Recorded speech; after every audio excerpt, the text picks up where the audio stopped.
Oi, gente! Sejam muito bem-vindos a mais um episódio do Comercast edição Conebra. E agora eu tô aqui com o Alessandro Cunha, ele que é empresário, fala de liderança. Quero te agradecer pela sua presença, pela disponibilidade em vir aqui conversar um pouquinho com a gente, falar também da sua participação no Conebra.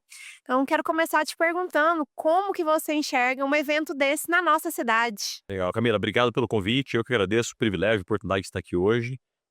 Acho que eventos como esse é que fazem a motivação do empresariado goiano, né? Então, acho que é um evento que trouxe muito conteúdo, vários palestrantes, pessoas com diferentes pontos de vista e perspectivas. E eles ajudam o empresário a ampliar o ângulo de visão.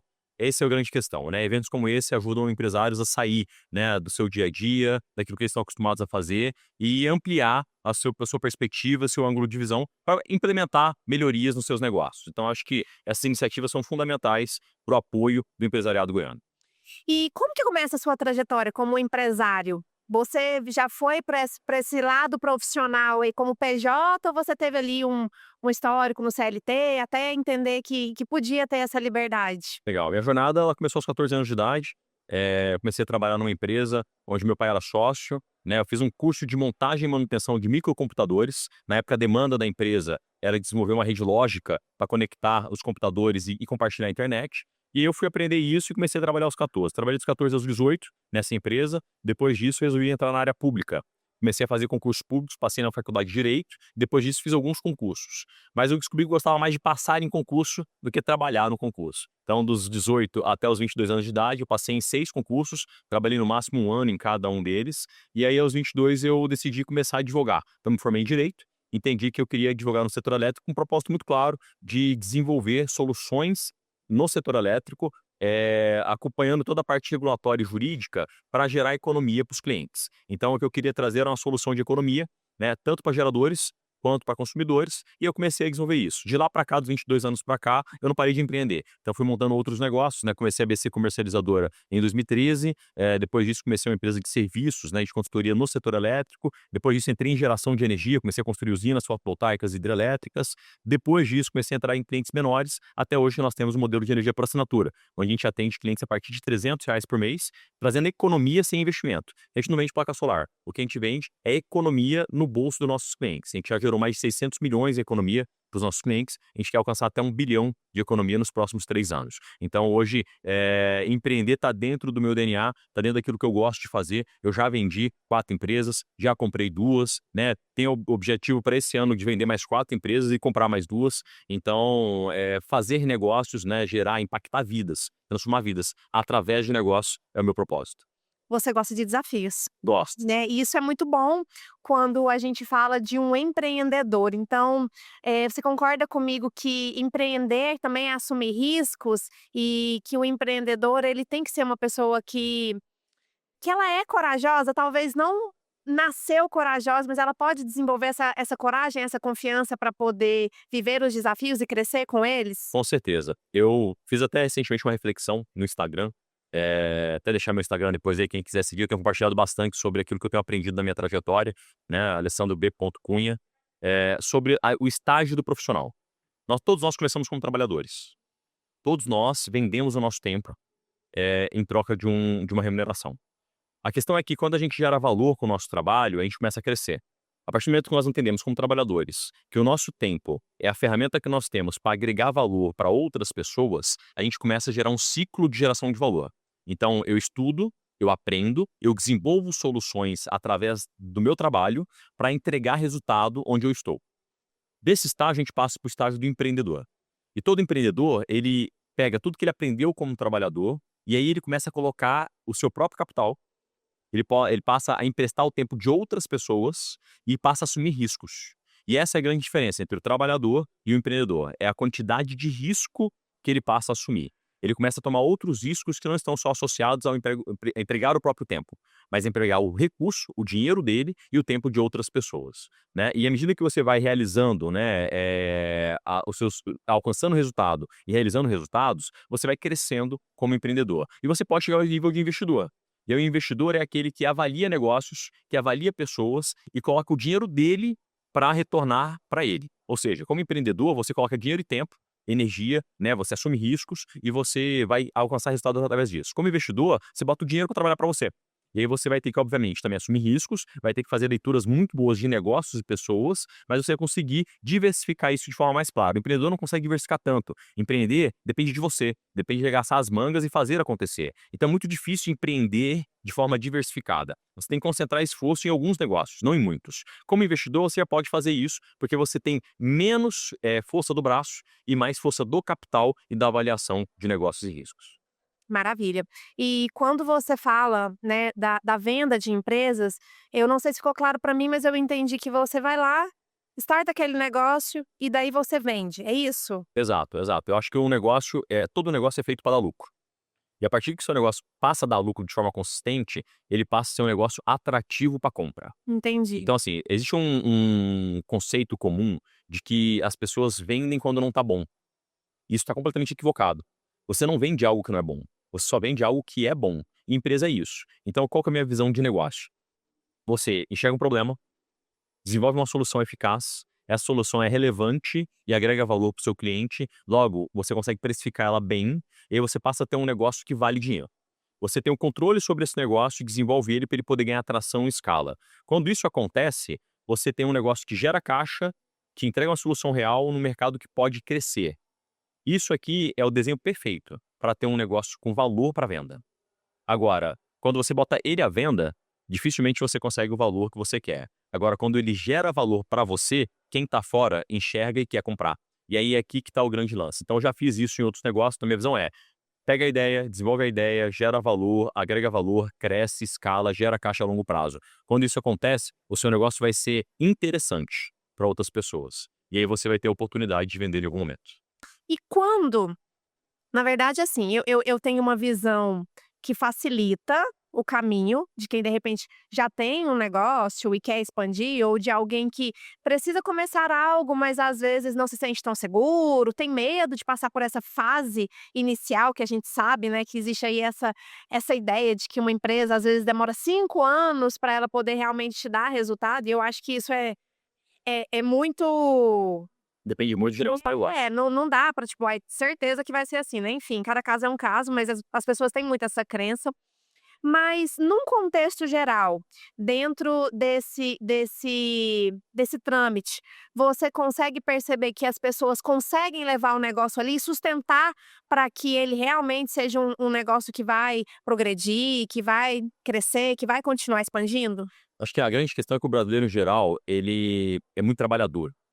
Sim, o brasileiro ele gosta de empreender, ele gosta de tomar risco, mas a gente esquece do preparo. Nós precisamos nos preparar para isso. E essa é a grande verdade. Então, assim, a motivação que nós temos, motivo para agir, né? Motivação é motivo para ação, Hum, foi o que eu falei agora há pouco ali na minha palestra. A motivação nossa, ela precisa estar muito clara. E o propósito do negócio precisa estar muito claro. Então, muitas vezes a gente começa um negócio para ganhar dinheiro. A gente quer ganhar dinheiro, a gente quer ter independência financeira, a gente quer fazer nossas conquistas, e isso é legítimo.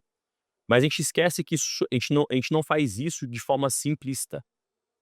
O que faz o nosso negócio sustentar a longo prazo é o propósito dele, é o que ele entrega de valor real para o cliente, para o colaborador e para a sociedade como um todo. Então, ser motivado só para poder ganhar dinheiro não vai sustentar o seu negócio a longo prazo. Entender que o seu negócio tem uma proposta de solução, uma proposta de valor clara e que ela agrega valor e pegar isso e potencializar isso é que vai fazer um negócio prosperar a longo prazo. Então, você fala assim, mas o negócio demora 5 anos para dar certo. Não, tem negócio que 6 meses, na verdade, tudo depende do tipo de negócio. Prestação de serviço, produto, indústria, revenda, logística. Cada tipo de negócio vai ter um tempo de maturação diferente. O que você precisa entender é qual jogo você está jogando. Eu preciso entender qual negócio que eu estou, qual mercado que eu estou, e eu preciso saber como jogar esse jogo. Então, eu já tive negócios, por exemplo, que o tempo de maturação dele era de 3 a 4 anos. E eu sabia que isso ia gerar caixa líquido nesse período. Então, eu tinha que investir tempo, investir dinheiro e pagar o preço para chegar naquele momento. Mas quando ele chegou naquele momento, ele virou um baita negócio, até que eu vendi. Outros negócios, eles já nascem com a obrigação de gerar caixa no segundo ou terceiro mês. E aí, nesse caso, eu vou ter que ter geração de caixa efetiva logo na partida. E quando eu entendo isso, eu vou dimensionando o meu negócio para o voo que eu me dispus a jogar. Então, o que a gente precisa hoje é de preparo. O empreendedor ele precisa entender como é que funciona um negócio, qual que é a espinha dorsal de um negócio, que é igual para quase todos, tá? Eu tenho um beabá de estrutura de negócios, né, que ele se replica em quase todo tipo de negócio. Obviamente, muita coisa muda no entorno, Mas na espinha dorsal, ele é muito parecido. Eu até brinquei ele hoje que é como uma espinha de peixe. Você vai ter peixe de todos os tamanhos, de todos os tipos, que nadam em água salgada, nadam em água doce, mas a espinha dele é muito parecida. E aí você segue uma lógica muito parecida para qualquer tipo de negócio. Aí você se adapta a cada meio ambiente, a cada mercado. E o quanto que você acha que esse contexto da adaptação, dessa visão, dessa expertise é impactado pela mentalidade do empreendedor? Total, total. O empreendedor ele precisa entender, né, que empreender não é fácil. E se não é fácil, eu tenho que me preparar. Né, a gente costuma falar no Brasil, a gente toma pancada de todo lado. Então, regra trabalhista, regra tributária, né, a regra consumerista, liderar pessoas, né, um governo que é assistencialista, que dificulta a mão de obra. Então, você tem várias coisas que você tem que lidar. Agora, empreender é uma escolha. Ninguém é forçado a empreender. Você escolhe empreender. Então, o que a gente precisa ter é coerência e clareza da escolha que nós fazemos. Se eu escolhi empreender, então eu preciso me preparar para empreender. E aí, sem fazer afago a nenhum empreendedor ou a ninguém que está sofrendo com o seu próprio negócio, a gente não pode se colocar na condição de prejudicar nós mesmos. Porque toda vez que eu começo um negócio sem saber o que eu estou fazendo, quem vai sair prejudicado nisso sou eu mesmo. Então não tem vitimismo. Se eu escolher empreender, eu preciso me preparar e fazer o melhor que eu posso fazer. E mesmo assim vai ser difícil. Agora, se eu não me preparo, eu vou acabar morrendo. E é por isso que a maior parte dos negócios, né, no Brasil, grande parte dos negócios, morrem antes de 5 anos. Lamentável, né? Infelizmente. Porque eu acredito também que tem muitos talentos que se perdem por essa falta de se trabalhar, de se melhorar, e nisso entra muito a questão do posicionamento. E o quanto você acha que esse posicionamento impacta um empreendedor que quer crescer, que quer se transformar, que quer chegar num lugar de destaque na vida dele, na empresa? Entender posicionamento é o cerne de tudo. Qual que é o meu propósito e meu posicionamento? Eu entendo meu propósito e me posiciono a partir do propósito que eu tenho. Clareza do negócio que eu quero desenvolver. E clareza de que eu sempre vou ter que aprender e melhorar. Não há, por mais que eu tenha crescido como empresário, como empreendedor, ou tenha desenvolvido um negócio que deu sucesso, o próximo negócio que eu fizer vai oferecer os mesmos desafios, vai me colocar numa posição de ter que aprender de novo e desafiar o que eu tinha feito antes. Então, assim, o posicionamento, acho que a posição que o empreendedor tem que assumir é uma posição, primeiro, de que a gente não merece nada. A real é essa. Nenhum empreendedor merece nada. A meritocracia está no fato de gerar mérito. O que que é o mérito? É entregar diferença para alguém. Então, eu até falei hoje ali a lei da semeadura. O que eu planto, eu colho. E à medida em que eu entendo o campo que eu estou, eu vou tentar desenvolver a solução que gere valor para o cliente. O cliente vai chegar a valor e vai me querer. E aí eu faço então o seguinte, eu faço um ciclo virtuoso, que é o ciclo de enxergar onde está o problema, desenvolver a solução eficaz, fazer com que o público queira a minha solução, agregar valor e ter lucro. Então o lucro, ele é consequência do mérito. Ele nunca é o inverso. Nunca é eu mereço, por isso tem que ter lucro. Não, eu fiz, por fazer eu consigo ter lucro. E aí você então muda a forma como a gente conduz as coisas, né? Então acho que o empresário ele precisa se posicionar nessa visão. Essa visão de que ele tem que ganhar. Ele tem que ganhar o respeito do cliente, ele tem que ganhar a credibilidade do mercado, ele tem que mostrar ao que ele veio, e ele tem que desenvolver o negócio dele de forma sustentável ao longo prazo. Não é fácil, tá? Mas é possível. E hoje a gente tem muitas ferramentas, como essa, por exemplo, um evento de 2 dias, onde você vai ter o privilégio e a oportunidade de conhecer palestrantes, pessoas que já fizeram, que já aconteceram, aprender com elas e encurtar o caminho, né? Eu, na minha jornada, aprendi com vários mentores, né? A gente está lançando agora um produto novo, que é o Conselho Consultivo como Serviço, que é justamente isso. Você pegar pessoas que já fizeram, que já trilharam um caminho, né? Que muitos empresários hoje estão trilhando, e trazer ele para perto, sob 3 perspectivas. Aprender, né, o cara dá uma visão, né, de fora, de alguém que não está inserido, mas que vai apoiar e contribuir para o crescimento, gerar conexões, porque a partir do momento que você se aproxima dessas pessoas, você gera conexões, oportunidade de novos negócios, acessos, né, e estrutura. Aprender com quem já fez a estrutura, quem já estruturou um negócio, porque negócio nenhum cresce sem governança, sem governo, sem estrutura. Você tem que estar no controle do seu negócio. E é interessante porque você já falou algumas vezes aqui o quanto não é fácil.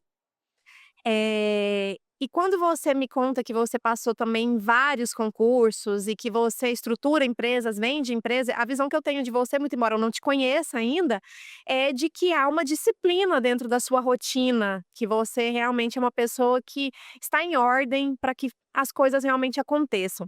E por que você acha que algumas ou a grande maioria das pessoas tem a dificuldade de entender essa necessidade da ordem, da disciplina, de realmente ser constante e ter consistência naquilo que se faz para ter resultados? São vários aspectos, tá? Mas o primeiro deles é porque dói. Dói. Disciplina dói. Então ter disciplina é fazer o que precisa ser feito independente das circunstâncias. É como treino. Quem vai treinar, ter um shape não é fácil. Você tem que dedicar tempo, esforço, energia, é cansativo, tem que fazer, deixar de fazer coisas, né, então você escolhe não comer, escolhe comer bem, então você deixa de comer, né, vai uma festa, uma coisa assim, você tem que deixar de comer uma festa, então você faz escolhas de renúncia também. Empreender é muito parecido com isso, né, ter disciplina na hora de empreender, é tomar decisões difíceis, é fazer escolhas que não são fáceis, trabalhar muito, não tem, assim, equilíbrio é uma coisa que a gente vai estar sempre na busca, a gente tem que buscar equilíbrio, mas a gente vai ter que fazer escolhas. Então, se eu estou num momento de crescimento, eu combino dentro de casa, minha esposa sabe que eu vou ter que dedicar mais tempo para o trabalho, eu vou ter que dedicar menos tempo para minha família. Isso só não pode acontecer a longo prazo, porque senão eu vou perder o meu melhor bem, que é a minha família, minha saúde e tudo mais. Então, a cada momento, você tem que fazer escolhas assertivas e elas vão doer. Elas vão contrariar a sua vontade. Essa é que é a verdade. Então, quando você fala assim: "Eu tenho disciplina?", eu tenho, eu me considero alguém disciplinado. Mas eu sou disciplinado em tudo? Não. Mas, o que eu tento fazer, e eu acho que talvez uma dica que pode dar para quem está ouvindo a gente, é entender quais são as decisões que geram mais impacto. Então você não precisa acertar sempre, mas você precisa ter a diligência de olhar para quais decisões vão impactar mais a sua vida. E à medida que você faz isso, você consegue, na hora que você acertar, gerar passos à frente maiores do que os passos para trás que você vai dar quando você errar. Então eu já errei muito na minha vida, já fiz muitas coisas que não deram certo, né. Já dimensionei mal meu tempo, já tive, por exemplo, em etapas da minha vida em que eu estava muito acima do peso, porque eu não tinha condições de treinar, de me exercitar. Então, para cada momento da sua vida você vai ter acertos e erros. Talvez a diligência é essa, é medir onde é que está o maior impacto nas decisões que você tem que tomar hoje, e você priorizar essas decisões. Maravilha, muito bom. E eu acredito que a gente falou muito, né, do para baixo, mas o quanto as pessoas também têm medo do sucesso, têm medo de ir para cima, têm medo da visibilidade e às vezes não se posicionam ou entram nesse estado de procrastinação por conta desse medo. De onde você acha que vem esse medo do sucesso? Acho que o medo vem de várias fontes, né, então assim, o medo pode vir, do risco, de assumir o risco e não dar certo. O medo pode vir da responsabilidade que acontece a partir do momento que você dá certo, que você assumir mais responsabilidades, né. Então o medo acho que vem em várias formas. A grande questão do medo, eu não acho medo ruim, tá. Eu acho que o medo é bom, na verdade. Né, eu tenho medo e já tive medo de muitas coisas, continuo tendo medo de tomar muitas decisões. Mas o medo não pode paralisar. O medo ele tem que ser uma ferramenta, um veículo para você medir bem as consequências. Então, a partir do momento que eu tenho medo, eu vou olhar e vou olhar: "Olha, se eu fizer isso, o que pode acontecer?". E eu monto cenários, eu avalio os riscos, meço as consequências, vou lá e faço, de forma consciente, né. Porque é muito pior deixar de fazer algo que pode fazer diferença, do que fazer algo e aquilo não fazer tanta diferença assim. Então assim, o medo ele não pode ser uma ferramenta de paralisação, ele tem que ser uma ferramenta de impulso. A partir do momento que eu olho tudo que eu tenho, mesmo passando pelo medo, superando o medo e o medo me ajudando a fazer escolhas mais assertivas, eu vou conseguir crescer cada vez mais. Eu acredito que para você, no momento que você escolheu deixar os concursos, eu acho que a advocacia não, porque eu consigo entender que tudo que você estudou é extremamente útil para o que você faz hoje, né, te dá muita base para você agir, mas o quanto que foi difícil e o quanto você conseguiu ter uma visão, assim, mais ampla para fazer essa transição de uma pessoa ali que Da estudou, que prestou um estabilidade. concurso, que precisava às vezes daquele salário que a gente sabe que o cargo público dá e teve essa coragem de ir empreender. Ali foi um exemplo de medo, né, eu estava num momento onde eu ganhava 15 salários mínimos, né, com 22 anos de idade, mas eu não estava satisfeito. Não era aquilo que eu queria para minha vida, não era o que eu acreditava que Deus tinha para mim, não era a minha vocação.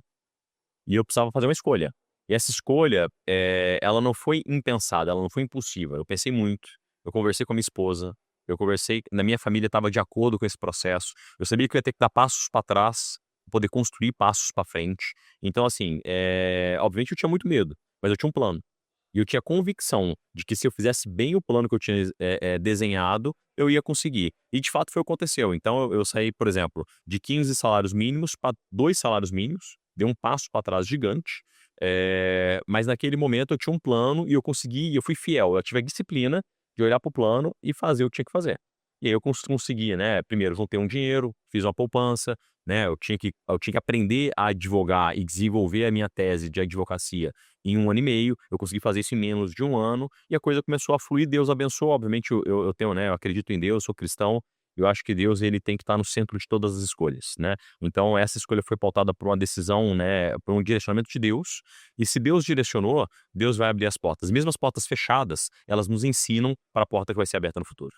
Maravilha. Eu, para finalizar, vou pedir para você deixar um recado para essa pessoa que às vezes tem potencial, quer desenvolver essa habilidade do empreendedorismo, né? Tem muito conhecimento, mas ainda tá ali procrastinando ou com medo do que pode vir pela frente. Legal. Eu queria deixar aqui um recado, né, um recado que carrego comigo, né. Deus tem um propósito para cada um de nós. A graça de Deus, ela sobreabunda sobre nós, mas ela não tira a responsabilidade que nós temos de fazer o que precisa ser feito.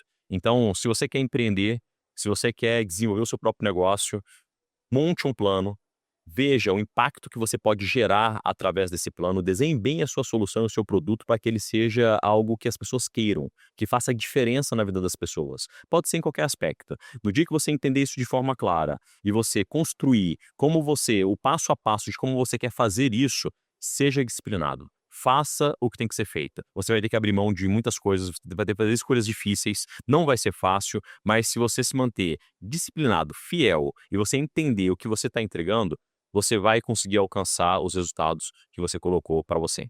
Maravilha. Alessandro, muito obrigada por vir até aqui, por compartilhar seu conhecimento, por ter trazido tanta consciência para o nosso público, para o público do Conebra também. Muito obrigado, a satisfação. Obrigada. E para você que está nos assistindo, já pode ir para o próximo capítulo que tem mais conteúdo para você.